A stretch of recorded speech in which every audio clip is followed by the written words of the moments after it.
Oke, welcome back Saka viewers. Hari ini kita kedatangan lagi tamu dari mana? Dari mana-mana. Oh ya, dari alumni angkatan 2009. Kak boleh manggilnya kakak ya, karena kan kakak tingkat ya kak. Kakak aja, saya masih muda. Oke. Boleh perkenalkan nggak? Ya, halo, perkenalkan saya Adi Tama, angkatan 2000, lulusan 2009 SMA Negeri 1 Kandang Laut. Kalau yang saya baca researchnya, kakak ini sebagai CEO Aksara Kreasi. Iya. Iya. Benar kan? Ya, benar lah. Itu Jadi Aksara Kreasi Cendekia itu merupakan sebuah lembaga riset yang kajian fokusnya itu yang pertama di bidang konsultasi politik. Jadi kalau ada orang kampanye mau mau terjun ke politik dan lain-lain itu kita bisa mendampingi sampai jadi lah ya, sampai dia terpilih, mau DPR, DPRD, bupati, gubernur, dan itu bisa menggunakan jasa kita untuk survei dan lain-lain. Yang kedua itu kita bisa membuat publikasi terkait kajian pertahanan dan keamanan. Nah, jadi spesifikasinya di bidang militer. Jadi misalkan kita punya alutsista berapa nih, senjata berapa, disesuaikan dengan doktrin pertahanan kita, disesuaikan dengan letak geografis kita, dan disesuaikan dengan potensi ancaman dari kanan, kiri, misalkan dari negara lain, dikaitkan dengan politik luar negeri kita. Nah, itu kita publikasi seperti itu buat rilis untuk kita jadikan referensi untuk misalkan untuk klien kita di Kementerian Pertahanan gitu, untuk TNI, untuk Polri, ini rilis kita. Ya secara garis besar seperti itulah kita buat riset dan konsultasi seperti itu secara garis besar. Kita berbicara ke belakang, saya mau nanya tentang riwayat pendidikan kakak sendiri dari SD, SMP, SMA sampai seterusnya. Ya, SD itu saya di SD Negeri 2 Krimun di Losarang. Dilanjutkan di SMP Negeri 1 Losarang. SMA di sini ya, SMA Negeri 1 Kandang Haur. S1 Sarjana Pendidikan Sosiologi UPI, Universitas Pendidikan Indonesia. S2 Ilmu Politik di Universitas Padjadjaran. S3 di Hubungan Internasional Universitas Padjadjaran. Bandung kan? Bandung S3. Kalau saya baca-baca, kan saya research juga. Ini ada beberapa kreasi cendekia pustaka, itu termasuk yang atau bukan sih? Kreasi cendekia pustaka ada ini. Kemarin saya cari-cari. Kalau publikasi kita itu sebetulnya masih publikasi yang berbasis klien sih sebetulnya. Jadi bukan publikasi masih secara umum. Jadi mungkin yang lain. Itu kan publikasi kan kreasi publikasi cendekia. Kalau kita kan pakai aksara, bukan aksara gitu. Jadi, salah ini. Mungkin beda. Mungkin beda ya. Dari perjalanan kakak sendiri kan dari S1, S2, S3 itu apa sih tipsnya biar bisa masuk gitu loh? Apalagi kan buat kita yang kelas 12 kan kedepannya bakal. Sebetulnya kalau saya ingin menceritakan tentang S1, S2, S3, kayak titik tolak saya itu bukan dari situ sebetulnya. Titik tolak saya itu dari SMA. Ketika SMA saya itu dulu kelas 2 semester 2 sampai kelas 3 ya, kelas 2 semester 2, kelas 3 semester 1 semester 2 saya masih ingat saya pernah punya peringkat 33 dari 35 siswa. Ranking 2 dari bawah ya. Saya itu ranking 3 dari bawah. Ranking 3 dari bawah. satu kali hampir gak naik kelas. Dari kelas 2 ke kelas 3 itu hampir gak naik kelas sekali. Dan apa ya, motivasi terbesar saya waktu itu, saya percaya bahwa semuanya akan berubah itu dengan pendidikan. Saya masih sudah berpikir, waduh ini kalau saya gini terus jadi pecundang nih saya ini gitu. Saya nggak akan mempunyai kehidupan ideal yang saya inginkan gitu. Nah, akhirnya di situ titik tolak motivasi saya, khususnya di semester 2. Semester 1 ada University Expo, ya nggak seresmi sekarang gitu kan. Lebih ke kayak alumni datang ngasih sosialisasi kampus bla bla bla. Saya nggak pernah datang. Kenapa tuh? Karena masih saya ngapain kuliah gitu. Ya. Ngapain sih orang yang peringkatnya paling bawah di kelas, 3 besar paling bawah di kelas, memutuskan untuk kuliah, apalagi ke universitas negeri. Waktu itu mindset saya seperti itu. Ngapain sih gitu kan? Ya udah mending gak datang gitu. Jadi udah kayak orang-orang anti motivasi gitu, ngapain juga dengerin toh enggak ini. Nah, semuanya berubah ketika saya motivasinya dari kotanya dulu nih, saya sebetulnya dari kota. Saya ya tau lah ya, daerah kita ini panasnya luar biasa gitu ya. Saya hidup bertahun-tahun dari lahir sampai SMA, saya nggak mau hidup kayak gini terus gitu kan. Maksudnya kira-kira suasana baru lah kan gitu, yang tiap hari dingin, bangun pagi ngopi sejuk, tidur enak, bangun enak gitu kan. Ya walaupun di sini juga enak sebetulnya, cuma kalau lagi panas lagi tinggi itu kan luar biasa ya.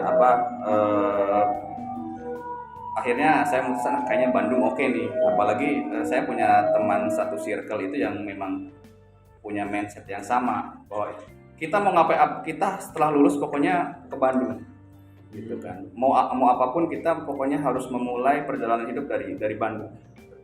Sama ya. Mau di sana sukses atau kaya, pokoknya kita mulai titik tolaknya dari sana, karena Bandung itu kota kreatif dan lain bla bla bla. Akhirnya ketika kelas 3 semester 2, yang lain itu disibukkan untuk tes dulu ada belum. Jadi ya dulu ada bimbel Pemda ngasih bimbel di salah satu lembaga bimbel, terus ada yang LC Learning Camp yang jadi biar pemerintah Kabupaten Indramayu yang ngasih kuota 50 siswa yang akan disekolahkan di Bandung di beasiswa. Terus IKA alumni SMA Kanahor juga punya super camp gitu kan. Itu juga seleksi. Jadi kalau mau ikut super camp seleksi, ikut seleksi. Ya apalah daya saya kan gitu kan. Orang yang memang saya sudah down dulu, anak sadar diri dong gitu kan. Pesimis banget gitu kan, apalagi akhirnya saya mulai mengevaluasi ya. Memetakan diri dulu lah, memetakan diri. Apa sih yang membuat saya memiliki kemampuan seburuk itu gitu kan. Akhirnya karena mungkin otak saya IPS, tapi saya ada di kelas yang IPA gitu kan. Kan kita bagi juga kelas jadi IPA tapi masuknya ke sosiologi ya, satunya sosiologi. Jadi ya riwayat ulangan saya lah ketika SMA gitu kan. Fisika, khususnya fisika, kimia, biologi itu saya nggak pernah punya nilai di atas 5, 1,5, 0,4 gitu kan. Sekarang mah paling kecil juga 8 gitu. Makanya kan maksudnya seperti itulah garis besarnya. Makanya saya kayaknya harus mencoba IPS gitu kan. Nah, kemudian trik kedua, saya berpikir gimana caranya untuk cheating supaya belajar itu lebih efektif. Nah, saya lihat teman-teman saya ikut bimbel nih. Iya. Karena kalau di bimbel itu kan ada cara mengerjakan dengan cepat, cara untuk menguasai konsep dengan cepat. Saya pinjem bukunya, belajar latihan. Oh ternyata ini cara belajar cepatnya gini, cara belajar cepat gini. Nah, yang kedua, tahu diri juga saya gitu kan. Nah, tahu diri, jadi milih kampus yang menurut saya kayaknya kesini mau masuk gitu kan, atau kayaknya ke jurusan ini mau masuk gitu kan. Ya di situ sudah di mindset yaudah saya kayak mau ke kampus ini deh gitu kan, salah satu kampus. Ikutlah saya ke senior yang angkatannya 2 tahun lebih tua. Saya telepon, Kang, izin Kang, boleh nggak saya ikut nebeng untuk belajar persiapan tes PTN, bilang gitu kan. Sini aja. Itulah. Terima kasih Kang Yoso sudah menampung saya selama 2 bulan untuk belajar, dikasih makan dan lain-lain, untuk tes dan lain, untuk mempersiapkan itu. Akhirnya udah masuk akhirnya. Strategi saya berhasil gitu kan. Strategi saya berhasil. S1 lah gitu kan. S1. Ya walaupun S1 saya memang tidak begitu baik karena kambuhan ternyata gitu kan. Ternyata malas saya mungkin kampungnya atau lain-lain. Ya saya kuliah S1-nya cukup lama. Saya S1 itu predikat saya sangat memuaskan. 6 tahun saya puas. Puas sekali 6 tahun. Orang 3 tahun puas ya. 6 tahun ini Mas, nambah 6 saya tahun puas. 6 tahun kuliah S1 ya. Sangat memuaskan tuh, puas sekali 6 tahun saya. Sampai akhirnya udah bisa pilih satu. Saya akhirnya sadar ketika ada kesempatan untuk S2 untuk ikut beasiswa, masuklah di ilmu politik Unpad. Itu titik balik. Saya harus balas dendam masa-masa saya ketika S1. Jadi mindset saya tuh gini. SMA saya seburuk itu, balas dendamnya di S1. S1 saya harus negeri, harus di kampus yang cukup bagus, UPI ya bagus lah gitu, segitu makanya saya bagus. Balas dendam saya di S1. S1 saya ternyata buruk. Balas dendam saya di S2 gitu kan. Satu beasiswa. Yang kedua, saya lulus kurang lebih 1,5 tahun. 1,5 tahun S2. Saya menyelesaikan salah satu yang tercepat waktu itu. Kalau saya sendiri waktu itu pas pertaruhan sekali pas daftar S2 itu kan, karena Unpad itu S2 cukup mahal ya, 10,5 juta satu semester. Satu semester 10,5 juta. Makanya harga mati, beasiswa harga mati. Nah, alhamdulillah pas ketika S2 saya cukup berkembang ya, karena banyak link kerja dari S2 itu banyak link kerja datang, dan ya banyak kerjaan baru masuk, dinamika di lapangan ya alhamdulillah rezeki dibanyakan, masuk S3 pun ambil yang program 2 tahun. Iya. Jadi ya sekarang udah mau masuk semester 2, tinggal menuju disertasi dengan uang yang didapatkan dari hasil S2. Gitu. Jadi sebetulnya ini bukan tips ya, tapi saya selalu punya target-target yang harus saya capai, walaupun ada aspek kambuhannya dia ya SMA kayak gini keulang lagi di S1. Akhirnya S2 saya nggak boleh gini. Alhamdulillah nggak kambuhan lagi nih. Sampai S3 ya alhamdulillah akhirnya saya punya lembaga riset yang ilmunya saya dapatkan dari S2. S3 juga ada sebagian, dan ya lumayan lah, cukup menghasilkan ya, cukup membuat kantong nggak kering-kering banget lah. Iya. Seperti itu kisahnya. Jadi ya ini juga untuk kalian lah yang ingin masuk ke perguruan tinggi negeri ya, yang merasa terkendala biaya, terkendala karena merasa tidak semampu itu untuk masuk ke perguruan tinggi negeri. Ada loh contohnya seperti saya gitu kan. Ya bahkan saya sangat bangga pernah ranking 3 terbawah di kelas selama 3 semester berturut-turut itu, karena apa? Saya berhasil membalikan opini mereka tentang saya.